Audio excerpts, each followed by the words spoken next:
Sir Arthur Conan Doyle, The Parasite, narrated by David McCrann. Chapter 1. March 24. The spring is fairly with us now. Outside my laboratory window, the great chestnut tree is all covered with big glutinous gummy buds, some of which have already begun to break into little green shuttlecocks. As you walk down the lanes, you are conscious of the rich, silent forces of nature working all around you. The wet earth smells fruitful and luscious. Green shoots are peeping out everywhere. The twigs are stiff with their sap, and the moist, heavy English air is laden with a faintly resinous perfume. Buds in the hedges, lambs beneath them, everywhere the work of reproduction going forward. I can see it without, and I can feel it within. We also have our spring when the little arterioles dilate, the lymph flows in a brisker stream, the glands work harder, winnowing and straining. Every year nature readjusts the whole machine. I can feel the ferment in my blood at this very moment, and as the cool sunshine pours through my window, I could dance about in it like a gnat. So I should. Only that Charles Sadler would rush upstairs to know what was the matter.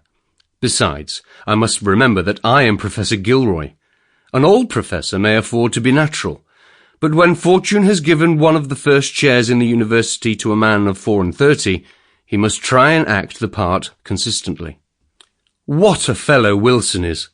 If I could only throw the same enthusiasm into physiology as he does into psychology, I should become a Claude Bernard at the least. His whole life and soul and energy work to one end. He drops to sleep collating his results of the past day, and he wakes to plan his researches for the coming one. And yet, outside the narrow circle who follow his proceedings, he gets so little credit for it. Physiology is a recognized science. If I add even a brick to the edifice, everyone sees and applauds it.